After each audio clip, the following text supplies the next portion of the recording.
ప్రభువునందు ప్రియమైన సహోదరి సహోదరులారా, ప్రభువును ప్రియరక్షకుడైన యేసుక్రీస్తు నామంలో ఈరోజు వాగ్దానము అనే వాక్య దానంలో పాల్గొనుచున్న మీ అందరికీ దేవుడు నిండు ఆశీర్వాదములను దీవెనలను అందించాలని ఆశీర్వదించాలని మనస్ఫూర్తిగా ప్రార్థిస్తూ ఈ వాక్య ధ్యానంలోనికి విశ్లేషణలోనికి మన ఆధ్యాత్మిక విశ్వాస జీవితాన్ని పరిశీలించుకునేటటువంటి ఈ వాక్య ధ్యానంలోనికి మిమ్మలను ప్రేమపూర్వకంగా ఆహ్వానిస్తూ ఉంటున్నాను. ఈరోజు దేవుని వాగ్దానము ప్రసంగి గ్రంథము 5వ అధ్యాయము 1వ వచనము. నీవు దేవుని మందిరమునకు పోవునప్పుడు నీ ప్రవర్తన జాగ్రత్తగా చూచుకొనుము. బుద్ధిహీనులు అర్పించున్నట్లు బలి అర్పించుట కంటే సమీపించి ఆలకించుట శ్రేష్టము. వారు తెలియకే దుర్మార్గపు పనులు చేయుదురు. ఈ మాటను బట్టి ఈ సర్వ సృష్టిలోని ఈ సర్వ మానవుల పట్ల దేవుని సంకల్పము లేదా దేవుని చిత్తము బయలుపరచబడుచున్న కొన్ని విషయాలు మనల్ని ఇక్కడ ఆలోచింపచేస్తూ ఉంటున్నవి. ఎందుకనగా 2 విషయాలు ఇక్కడ మనల్ని ఆలోచింపచేస్తుంటే, మొదటిగా నీవు నేను గుడికి ఎందుకు వెళ్ళుచున్నాము,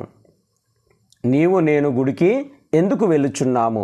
రెండవది, మన ప్రవర్తనను సరిదిద్దుకోవడానికి వెళ్తున్నామా, ప్రవర్తనను సరిదిద్దుకోలేకుండా అజాగ్రత్తగా వెళ్తున్నామా. అందుకే ఏ ప్రవర్తనతో గుడికి వెళ్ళుచున్నామో జాగ్రత్త పడుచున్నామా అనేది రెండవ ఆలోచన మనల్ని ఆలోచింపచేస్తూ ఉంటుంది. ఈరోజు సర్వసాధారణంగా మనుషులను గురించి మనము ఆలోచన చేసినప్పుడు సాధారణంగా మానవుడు గుడికి వెళ్ళడము అలవాటు కలిగి ఉంటాడు. అది అతని యొక్క అనుదిన జీవిత విధానంలో అలవాటుగా మనం చూస్తూ ఉంటున్నాం. లేదా ఆరాధించడానికో పండుగలకో గుడికి వెళ్ళడం మనం అలవాటు చేసుకుంటున్నాం. ఎగ్జాంపుల్గా మనం చూసినప్పుడు గుడికి వెళ్తున్నటువంటి వ్యక్తుల యొక్క ప్రవర్తనలను గమనిస్తే చాలా ఆశ్చర్యాన్ని మనకు గురి చేస్తూ ఉంటుంది. ఎందుకంటే గుడికి వెళ్తారు, ఆరాధనలు సలుపుతారు, బలులను అర్పిస్తారు, పూజలు పునస్కారాలు ఎన్నెన్నో చేస్తారు. కానీ ప్రవర్తనలో మార్పు ఉండదు. సమయాన్ని వృధా చేస్తారు. గుడికి వెళుతున్నాము అని నటనను చూపిస్తారు. కొంతమంది భక్తి విశ్వాసము లేకుండా దేవుణ్ణి స్మరించుకోకుండా ఏదో అక్కడ వృధాగా సమయము గడపడానికి కూడా వెళ్ళుచున్నటువంటి వారు కూడా ఎందరో ఉండి ఉంటారు. ఒకసారి మనల్ని ఆలోచన చేసినప్పుడు ఈరోజు వాగ్దానము మనల్ని ఆలోచింపచేస్తూ ఉంటుంది. ఈ గ్రంథకర్త మాట్లాడుతూ, దేవుడు ఈ గ్రంథకర్త ద్వారా మాట్లాడుచు హెచ్చరిస్తున్నటువంటి విధానాన్ని మనం చూసినప్పుడు, నీవు దేవుని మందిరమునకు పోవునప్పుడు నీ ప్రవర్తన జాగ్రత్తగా చూసుకో. ఎందుకంటే బుద్ధిహీనులు వచ్చి అర్పణలు అర్పిస్తూ ఉంటున్నారు. వారు సమీపించి ఆలకించుట శ్రేష్టముగా ఉన్నప్పటికీ వారు దేవుని మాటను వినడానికి గుడికి రావట్లేదు. రెండవది, వారు తెలియకుండానే దుర్మార్గపు పనులు చేస్తూ ఉంటున్నారు, మళ్ళీ గుడికి వస్తూ ఉంటున్నారు. ఇలాంటి నటన జీవితానికి చాలా అలవాటు పడి గుడిని వ్యర్థమైనటువంటి విషయాల కొరకు అలవాటు చేసుకోవడానికి అక్కడ సమయాన్ని వెచ్చిస్తూ వృధా చేసుకుంటున్నారు అనేది జ్ఞాపకం చేయబడుతూ ఉంటుంది. నిజమే, ఈరోజు మానవ జీవితాలను మనం చూసినప్పుడు ఏదో ఆచార సాంప్రదాయాలు కొనసాగించడానికో లేదా భక్తిపరులు మనం చెప్పుకోవడానికో, నేను గుడికి రెగ్యులర్గా వెళ్తానయ్యా అని చెప్పుకోవడానికో మనం గుడికి వెళ్తూ ఉంటున్నాము. కానీ మన బుద్ధి మార్చుకోవడానికి కానీ, మన మనస్సు మార్చుకోవడానికి కానీ, మన చెడు క్రియలు హృదయపూర్వకంగా మార్చుకోవడానికి కానీ, లేదా మనము ఆరాధించేటటువంటి ఆరాధన హృదయపూర్వకంగా దేవునికి ధూపముగా వెలులాగున పశ్చాత్తాప హృదయముతో దేవుని ఆరాధించలేకపోతూ ఉంటున్నాం. ఏదో నామకార్థముగా గుడికి వెళ్ళడము రావడమును ఒక అలవాటుగా చేసుకున్నాము. కానీ ప్రవర్తనను సరిదిద్దుకునే విధంగా మనల్ని మనము జాగ్రత్తగా చూసుకోలేకపోతూ ఉంటున్నాం. అందుకే జ్ఞాపకం చేయబడుతుంది ఏంటంటే, నీ దుష్ట క్రియలను మార్చుకోకుండా నీవు గుడికి రావడము అవసరం లేదు. నీ చెడు వ్యసనాలను మార్చుకోకుండా నువ్వు గుడికి వెళ్ళడము అవసరం లేదు. నీ చీకటి క్రియలను మార్చుకోకుండా నువ్వు గుడికి వెళ్ళడము అది అజాగ్రత్తతో సమానము. నేను గుడికి ఎందుకు వెళ్తాము అంటే మన ప్రవర్తనను సరిదిద్దుకోవడానికి, మన బుద్ధిని సరిదిద్దుకోవడానికి, మనలో ఉన్నటువంటి దుష్ట క్రియలను, దుష్ట ప్రవర్తనను, చెడు వ్యసనాలను, చెడు క్రియలను, ఇహలోక సంబంధమైనటువంటి చీకటి జీవిత విధానాన్ని తొలగించుకోవడానికి దేవుని ఎదుట మన హృదయాలను ఎదిగో ధారపోయడానికి దేవుని సన్నిధికి వస్తాం. అందుకే నీవు గుడికి వెళ్తున్నప్పుడు కానీ, నీవు మందిరమునకు వెళుతున్నప్పుడు కానీ నీ ప్రవర్తన జాగ్రత్తగా చూసుకోకుండా వెళ్ళడము అలవాటు చేసుకోవద్దు అనేది జ్ఞాపకం చేయబడుతూ ఉంటుంది.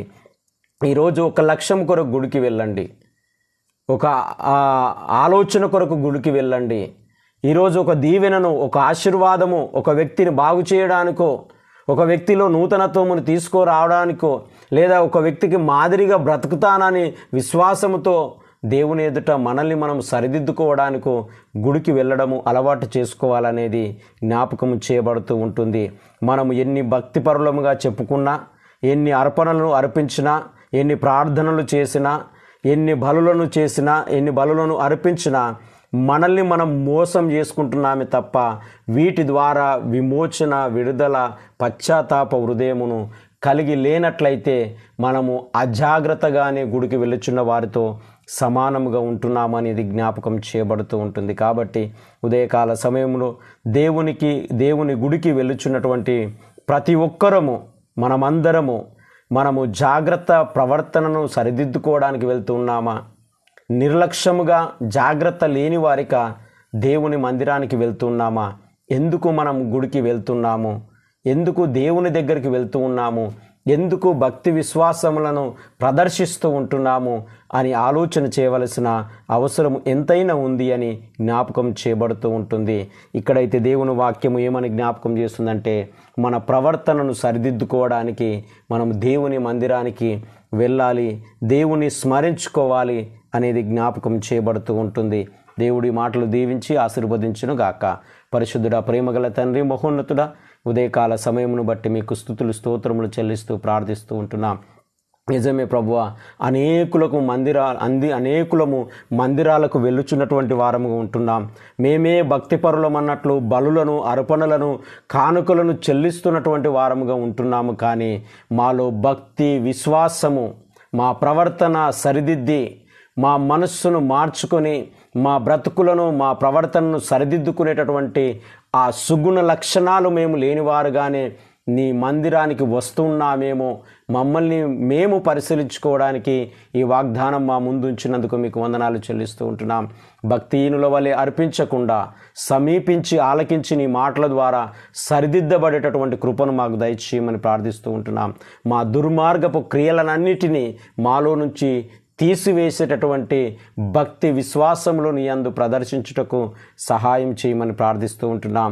ఉదయకాల సమయం ప్రతి బిడ్డను దీవించి ఆశీర్వదించి కన్నీటిని, దుఃఖమును, బాధను, కుటుంబ సమస్యలను, ఆర్థిక ఇబ్బందులను, అప్పుల బాధలను, అనారోగ్య స్థితులను మార్చివేయమని ప్రార్థిస్తూ ఉంటున్నాం. దేవా, నాకు ఈ ఉద్యోగం కావాలా, నాకు వివాహం కావట్లేదు, నా ఈ సమస్య ఉంది, ఆ సమస్య ఉంది అని ఎవరు ఈ దినమున వీటి నుంచి విడుదల పొందాలని అనుకుంటున్నారో వారందరినీ కూడా ఈ క్షణంలోనే మీరు దర్శించి వారి బాధను, వారి కన్నీటిని, వారి దుఃఖమును, వారిలో ఉన్నటువంటి లోపములను సరిదిద్ది దీవించి ఈ దిన దీవెనలతోనూ ఆశీర్వాదములతోనూ వారి ప్రవర్తనను సరిదిద్ది నీవే మహిమ, ఘనత, ప్రభావములు పొందుమని యేసయ్య పరిశుద్ధ నామమున ప్రార్థించి అడిగి వేడుకొనుచున్నాము తండ్రి. త్రియేక దేవుని యొక్క దీవెన, నిత్య సమాధానము మనందరికీ తోడు నీడ దీవించి ఆశీర్వదించును గాక. ఆమేన్.